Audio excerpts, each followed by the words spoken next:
एका आईनंच आपल्या 4 वर्षांच्या मुलाची हत्या केली. गोव्यात घडलेल्या या धक्कादायक प्रकारानं पोलीसही बधीर झाले. सूचना सेठ या एका कंपनीची CEO असलेल्या महिलेनं ही हत्या केली.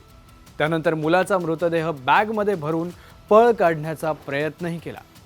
याच प्रकरणात आता अनेक मोठे खुलासे समोर येत आहेत. रागाच्या भरात घेतलेला हा निर्णय नव्हता, तर हा एक वेल प्लान मर्डर होता.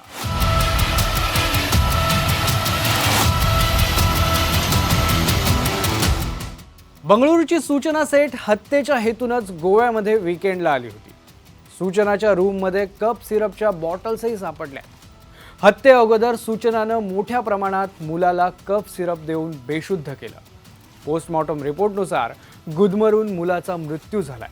हत्येसाठी उशीचा वापर करण्यात आल्याचं सांगण्यात येत आहे. एवढंच नाही तर मृत्यूच्या वेळी मुलाकडून कुठलाही प्रतिकार किंवा हालचाल झाली नाही. त्याशिवाय त्याच्या शरीरावर कुठल्याही जखमा नाहीयेत. त्यामुळे उशीनं श्वास रोखून मुलाची हत्या करण्यात आल्याचं सांगण्यात येत आहे. सूचना या हत्येच्या आधीपासूनच प्लॅन करत होती असं तपासातून समोर आलंय. सूचनाचा घटस्फोट झालाय, पण आपल्या मुलानं घटस्फोटित पतीला भेटणं तिला मान्य नव्हतं. म्हणूनच तिनं मुलाची हत्या केल्याचा संशय आहे. याशिवाय घटस्फोटानंतर तिचा एक बॉयफ्रेंड होता आणि तिला मुलाची अडचण वाटत होती अशीही एक शक्यता वर्तवण्यात येते. आता मुलाची कस्टडी आणि त्याची जबाबदारी सूचनाला जर नको होती तर तिनं पतीला मुलाची कस्टडी का दिली नाही असाही प्रश्न विचारला जातोय.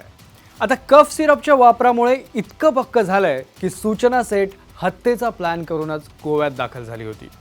सूचना ही एक उच्च शिक्षित आहे. एका AI कंपनीची ती CEO आहे.